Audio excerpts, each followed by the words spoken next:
Hello everybody, this is Marcus Toole and it is December 15th and I am in front of several huckleberry bushes, Vaccinium elliottii. That's the local name that we call them. The other name for them is Elliots Blueberry, Elliots Huckleberry, Southern Huckleberry, Swamp Huckleberry, and Mayberry. So depending on where you are in the southeastern United States, it can potentially be any one of those names. If you see part of a tree next to me right here, this one is a pear tree that's right next to the bushes. Just to the left of the bushes is a persimmon tree, which I'm going to take out and put a plum tree in its place. Out across the road is a construction site for a new apartment complex.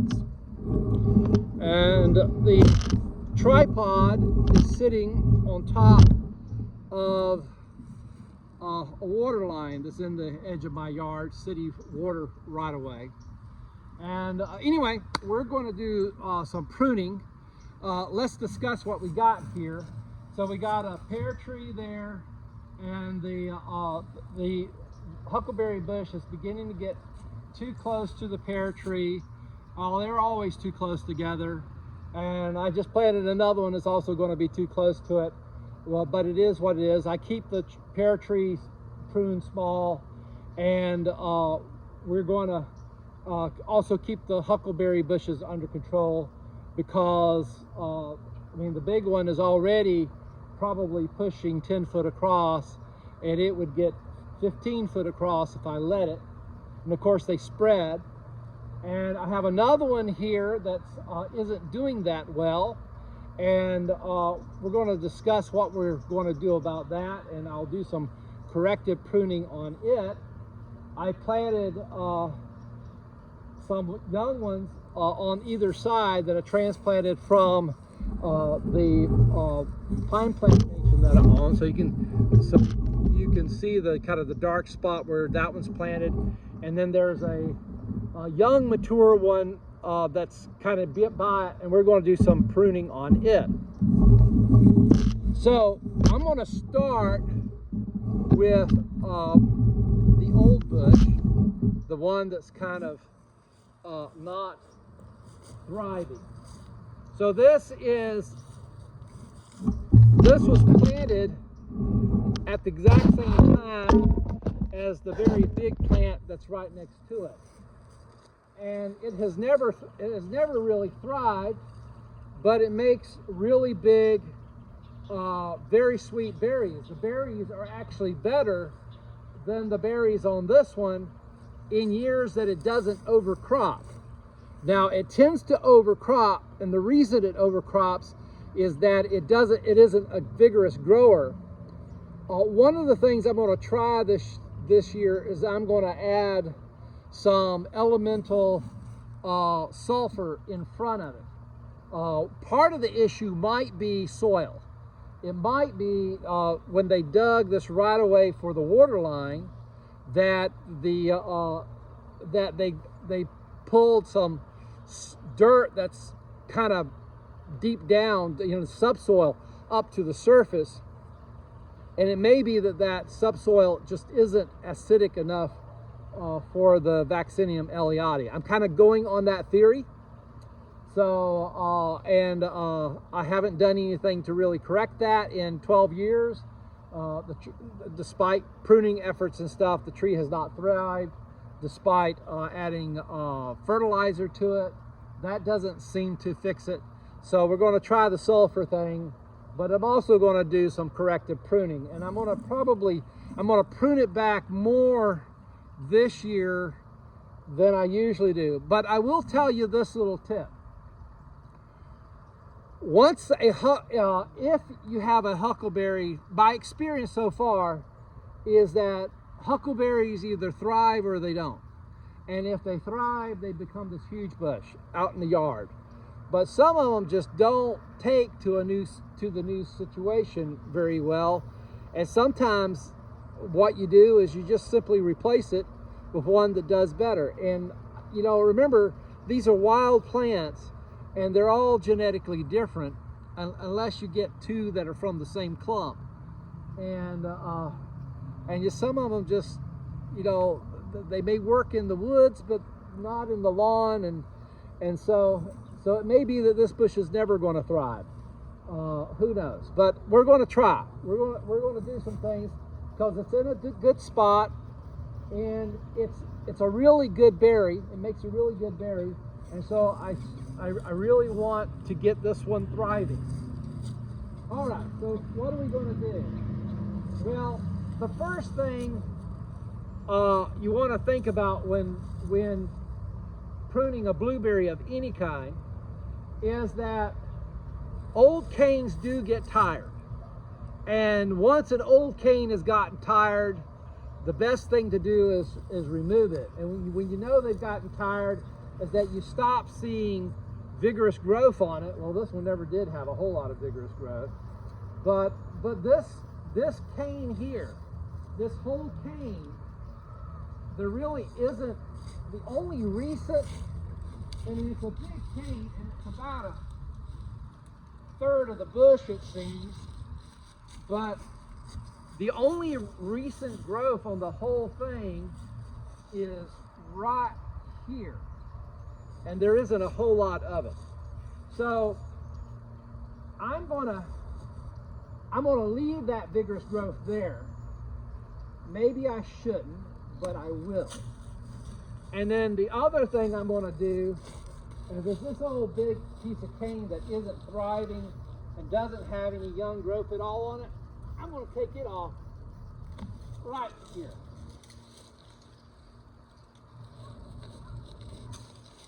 Now, a reason why I did that is that this is young and this right here is young. And so I'm very hopeful, and here's a bit of branch that's completely dead. And there's some young stuff coming out here, so hopefully I can stimulate it to create some more stump growth. Now, as I said, this year I was planning on being pretty draconian with my pruning. And here's another cane that is older and is kind of tired. There's a whole new sucker coming up behind it, and I'm pretty sure that sucker is attached to this, and so instead of being from this other plant. And so I really want to encourage that sucker. I wish it was on the other side of the plant, but it's not.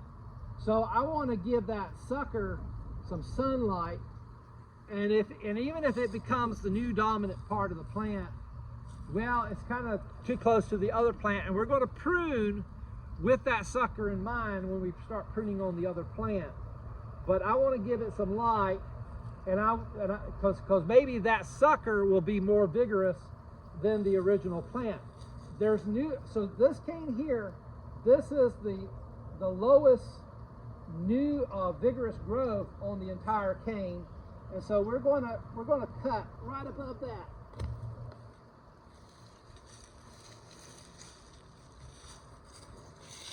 And we have really thinned out around that huckleberry bush, and now I'm just going to cut off some dead stuff.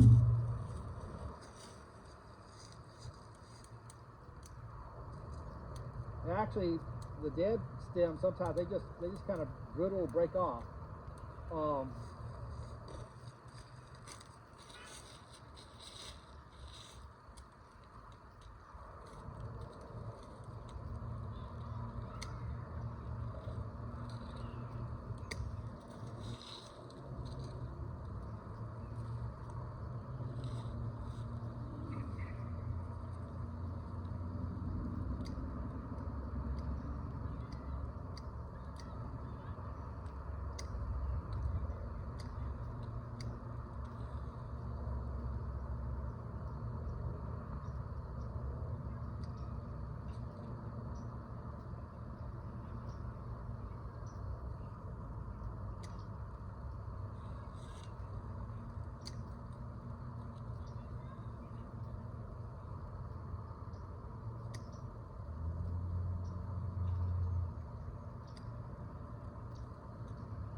we thinned that out quite a bit from this little bush here. And that's as much as I want to thin on it. We're going to get some more sunlight to that little sucker that's coming up by pruning on this other much larger plant. But I don't want to prune on this side on this plant just yet. I want to go to the other side and address some problems that I can see, and we'll open up some light to that sucker later on. But I'll be able to see what I'm doing as I take care of another project that I know about. All right. Now we're on the other side of this bush. Okay. Things to know about the lay of the land here. Closest thing to it is this pear tree on the other side, which is pretty close to it. It interacts with the bush, so I'm going to end up pruning both the pear tree and the bush with that in mind. This big huckleberry bush is right next to the smaller one.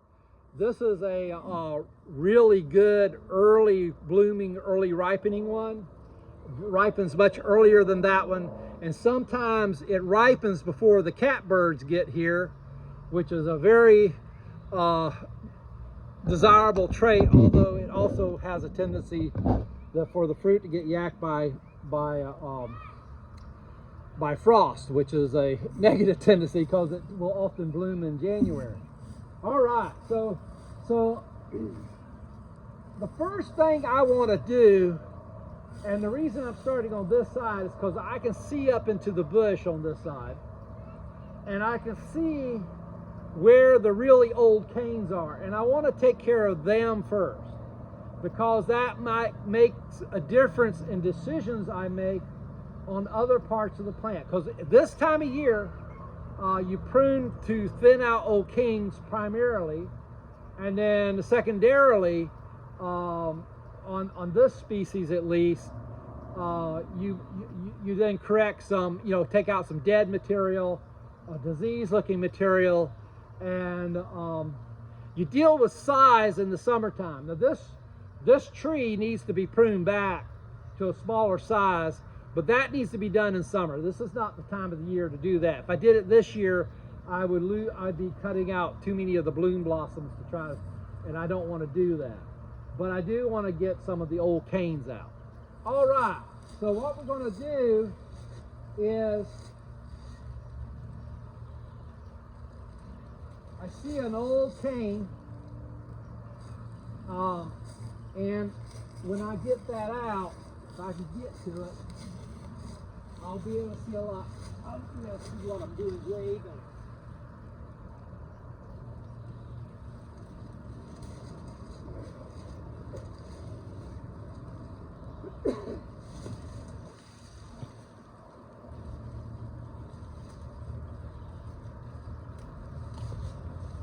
There we go.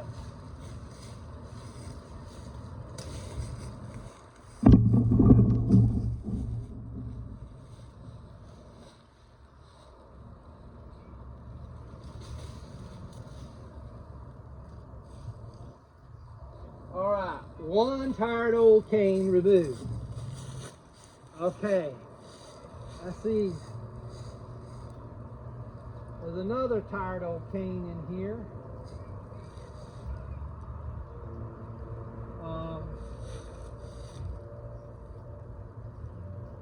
One of the ways you can tell if you got a cane that kind of needs to come out, you follow it out to the ends, and if it doesn't have a lot of bloom buds on it, or if it has lots of dead ends on it, then that's one you might want to get rid of.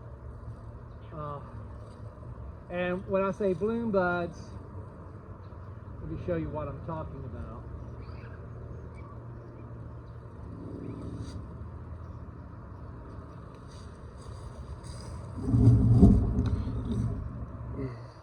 See those, that red little knobby thing there? Those are bloom buds for next year's flowers. you know, and on this species blooms really early, so they'll bloom late January and February, ripen April and May.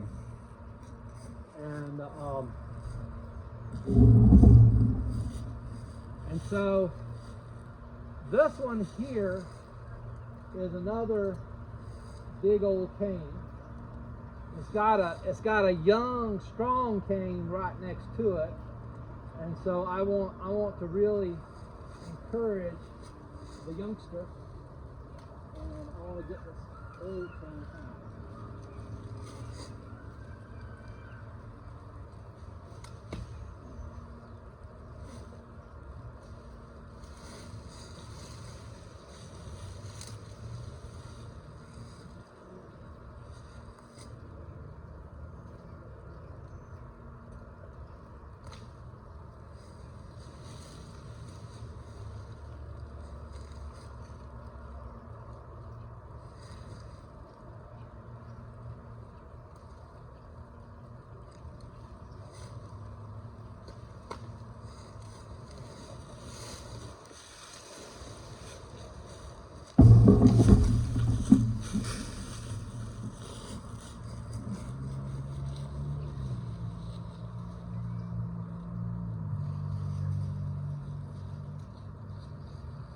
All right, now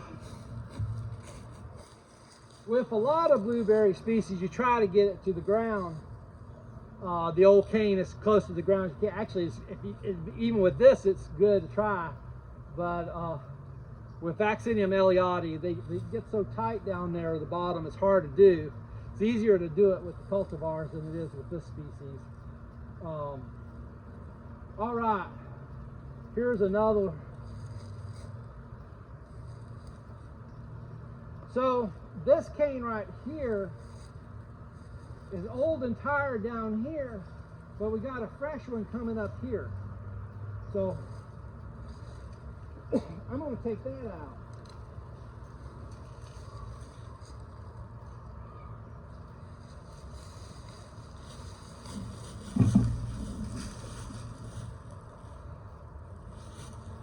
And this is old and light starved.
While we're down in here, let's get some of this off.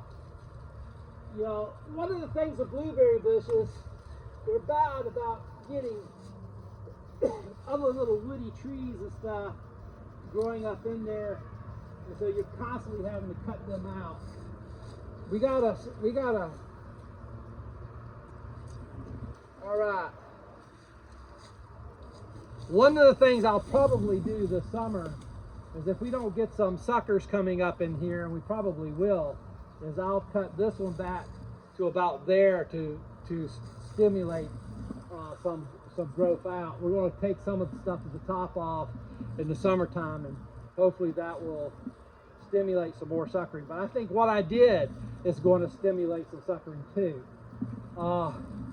Yeah, the bush isn't as full and pretty in here right now, but this is south facing, and a lot of sunlight's going to get up in there, and that's going to do a world of good in rejuvenating the growth in there, and also, you know, even help rejuvenate the growth on the north side where it's not getting direct sunlight but filtered light through that very thick bush.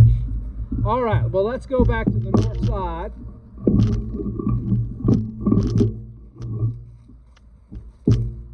Let's see what we got going. All right.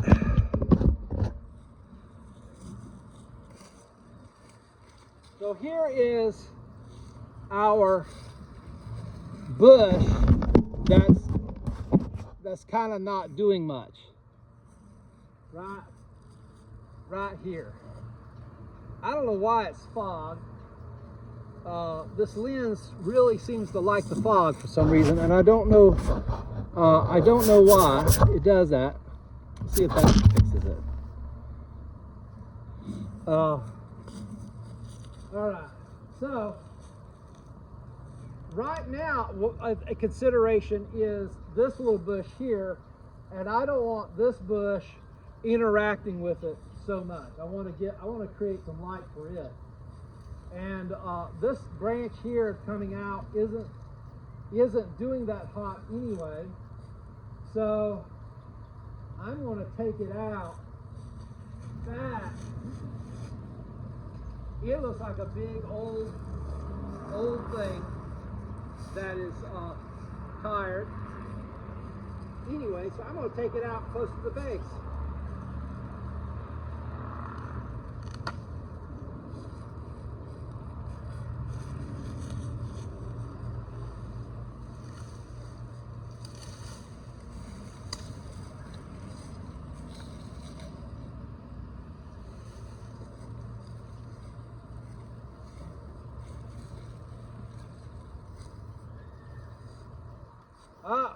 In the process, we broke a limb. That's fine. We're going to prune it. There we go. All right.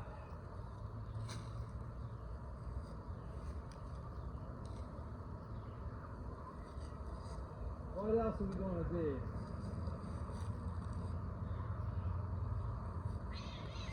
I think I want to take this one out.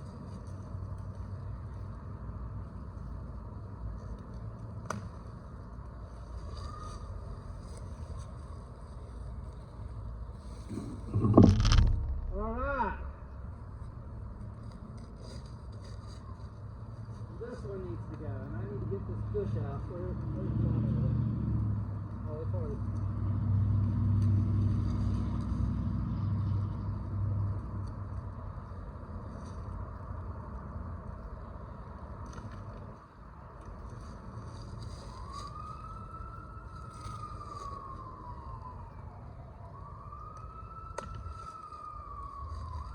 This is another branch that looks kind of tired. All right.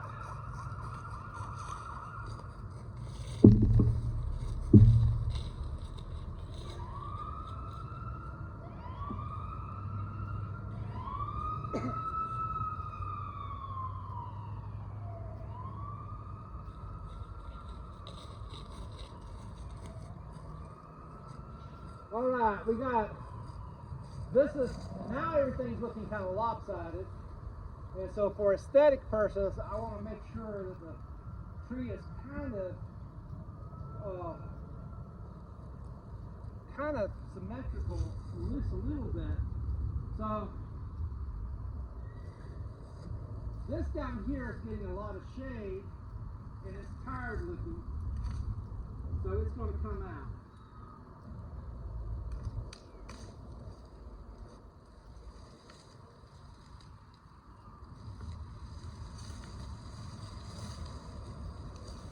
What all this is telling you is I should have pruned this blueberry bush a long time ago. All right. And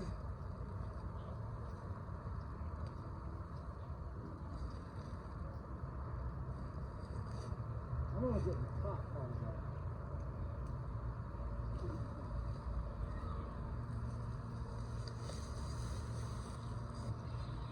Yeah, that works.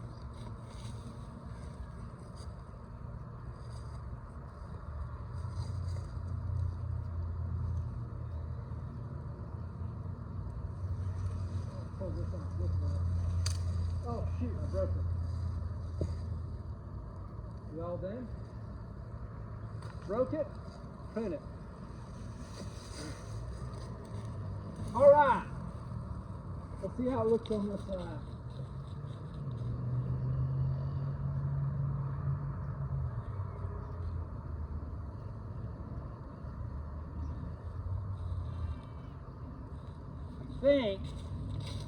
I think I'm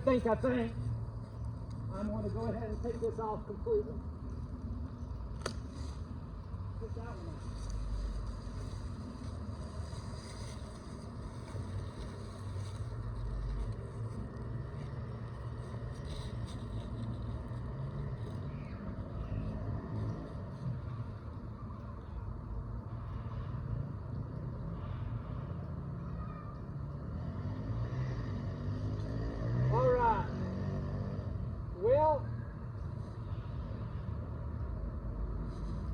Get that out.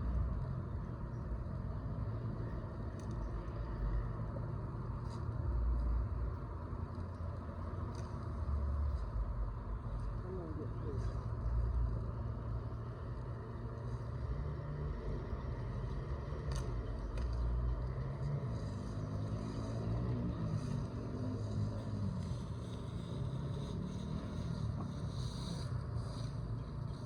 All right.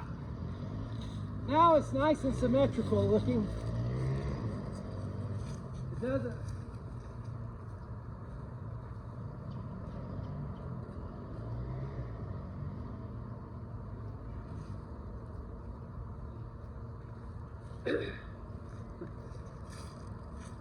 From the road, it probably doesn't look as good as it did before I started pruning, but from a fruit growing perspective and just long-term health of the tree perspective, this was a good thing to do. And I don't know why we're fogged up like that, because of the way the sun is. But this is how the tree looks now. Now let's go to move to the other bush over here to the right.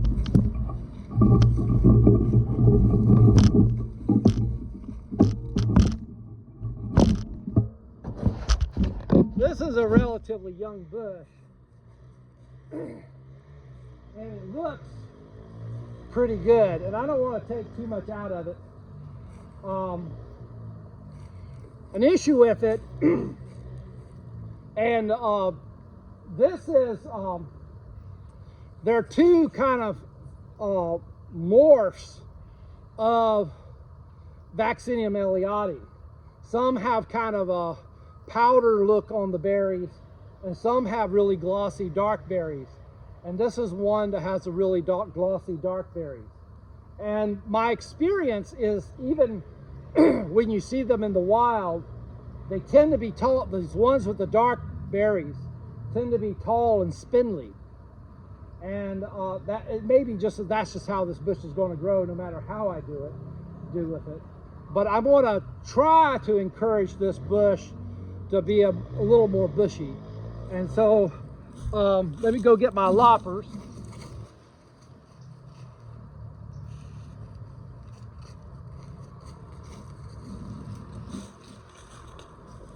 None of the major canes look terrible, but this one here is the oldest one of the bunch, and but it's got a lot of new, healthier looking stuff at the top. So I don't want to take the whole thing out. So I'm going to put this part here that comes up in the middle is old. And you can just kind of tell that it's not as vigorous as some of the rest. Let me get some of the stuff that's dead at the bottom out. And I'm just going to cut right here.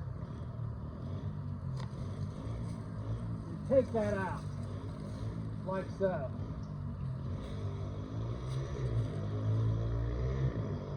I also think, for the sake of bushing it out, and I think I'm going to, even though this is a nice, vigorous shoot with lots of bloom buds on it, I think I'm going to take it down to about there in the hopes that I can get some branching on coming out of that big stem.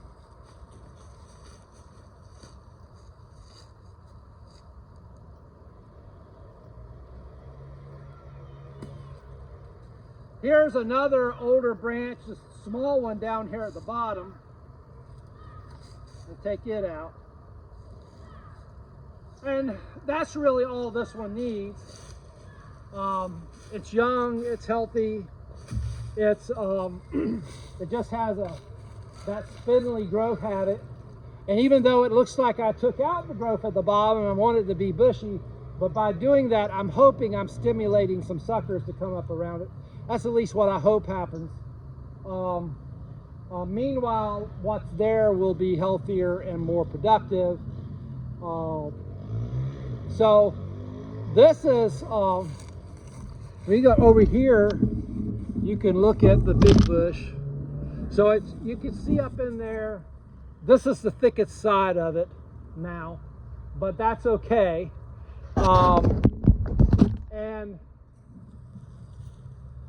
And this bush has a ton of bloom buds on it, and you know, if we don't get a late frost, it will at least try to make a lot of berries. And with it opened up like that, it will get a lot of new growth down in the bush, and I'm hoping that I can cut down some of the height during the summer, and that there'll be plenty of newish growth down low, so you know, to fill it in. But that's how you prune a Vaccinium elliottii. It's, you know, it's kind of similar to what you do with the other species. It's just that when you are dealing with a big one, you're dealing with a much bigger bush than what either of the common cultivars around here grow. I mean, the Vaccinium elliottii ultimately makes a bigger bush than either of the cultivar species that we can grow in Georgia. Whether you're talking about the rabbit-eye blueberry or the